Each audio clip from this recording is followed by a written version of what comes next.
Nakatutok pa rin po kayo sa Family Feud. Kanina, nanalo po ng 100,000 pesos ang P-Pop Kids. And right now, we are with Halea. At siya ang unang maglalaro dito sa Fast Money. Gusto nilang manalo ng total cash prize of 200,000 pesos. Manalo matalo sa round na to, sure pong panalo ng 20,000 ang napili nilang charity. Ano bang napili ninyo, Halea? GMA Kapuso Foundation po. Yeah, thank you, Halea. Now, while Zoe is in the waiting area, it's time for us to play Fast Money. Give me 20 seconds on the clock, please. May 5 questions ako na ibibigay sa'yo, ha? Apo. Magsisimula lang ang timer matapos ko basahin ang unang tanong, okay? Bakit nagpapakasal ang babae at ang lalaki? Go. Pass. Animal na nagsisimula ang name sa letter D. Dog. Sa school, anong makikita sa ilalim ng chair o upuan? Bubblegum. Kung sasakay ka sa spaceship, saan ka pupunta? Mars. Minsan, bakit tinatamad ka pumasok? Kasi masama yung feeling. Bakit nagpapakasal ang babae at lalaki po? Pass. Let's go, Halea. Ito sa number 1. Bakit nagpapakasal ang babae at lalaki? Hindi na natin nabalikan. Animal na nagsisimula ang name sa letter D, sabi mo, dog. Sabi na survey. Very good. Sa school, ano makikita sa ilalim ng chair o upuan? Sabi mo ay? Bubblegum. Ang sabi na survey. Wow.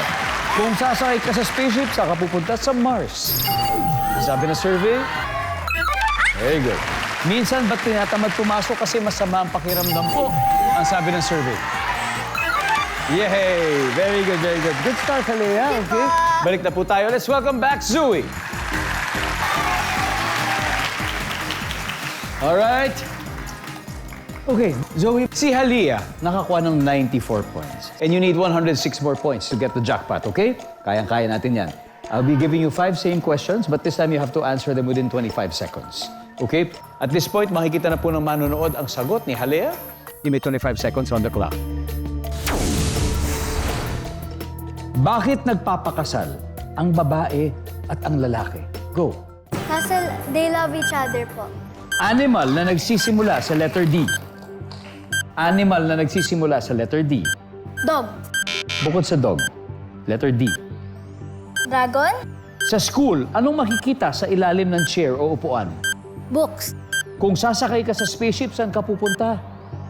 Moon. Minsan, ba't tinatamad ka pumasok po? Madaming ginagawa po. Let's go, Zoe!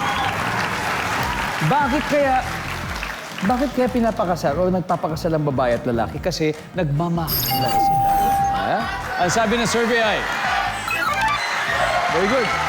Ang top answer ay para magka-baby at magkapamilya. Yan ang top answer. Animal na nagsisimula sa letter D. Sabi mo'y... Dragon. Ang sabi ng survey. Yes. Top answer ay dog. Pero sinabi mo rin naman dog kanina. Sa school, ano makikita sa ilalim ng chair po? Ang sabi mo'y books. Ang sabi ng survey.